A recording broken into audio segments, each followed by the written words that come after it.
কি হৈছে অৰুণোদয় পইণ্ট 2 আমি যেতিয়া মানুহখিনিক ফোন কৰো যে আপুনি অৰুণোদয় পাইছেনে বোলে মইতো পোৱা নাই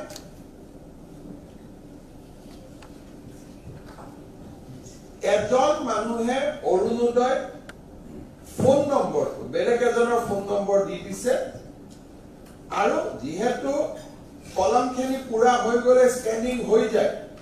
কিছুমানে ফোন নম্বৰৰ জেগাত 10টা ডিজিটো সোমাই দিছে যেতিয়া মানুহখিনি কথা পাতো মানুহখিনিয়ে উত্তৰ দিব নোৱাৰে 2 নম্বৰ আৰু এটা সমস্যা হৈছে কি যেহেতু বেলেগে ফিল আপ কৰি দিয়ে মানুহ গৰাকীৰ পৰা যেটো পইচা উলোৱা যেটো পিন কি কয় এটিএম কাৰ্ডৰ নম্বৰটো ৰাখি কোড নাম্বাৰ একোজন মানুহে 6 গৰাকী 7 গৰাকী মানুহৰ অৰুণোদয় টকা যায় 10 তাৰিখে যায় আজিকালি গমেই পায় আমি এডভাৰটাইজ দি দিওঁ পইচাটো যায় এটিএম নম্বৰত উলিয়াই থাকে একচুৱেল বেনিফিচিয়াৰীয়ে গম নাপায় যে মোৰ নামত পইচা আহি আছে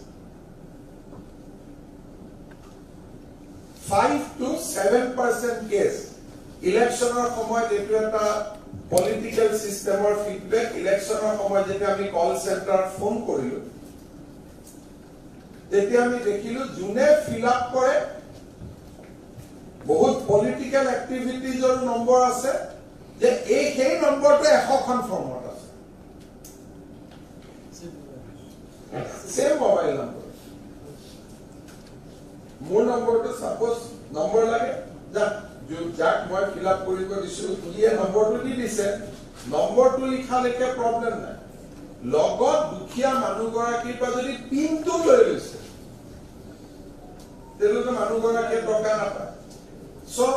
আমি অৰুণোদয় 3 আমাৰ গাইডলাইনখন কালি জয়ন্তে প্ৰেজেন্ট কৰিব অৰুণোদয় 3 সময়তো আমি উইদাউট মানুহক সচেতন নকৰাকৈ ডিবিটিটো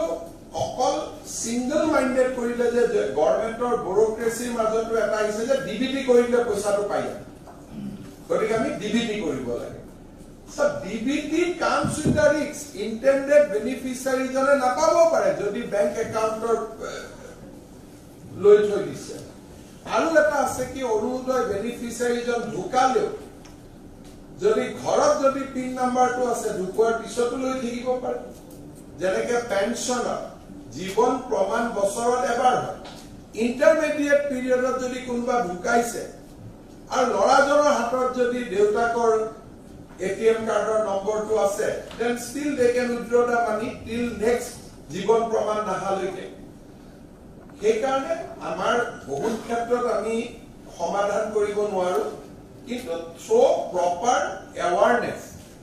আমি বহুতখিনি মিটিগেট কৰিব পাৰো গতিকে এইবাৰ আমাৰ অৰুণোদয় 3 সময়ত আমাৰ মিটিগেট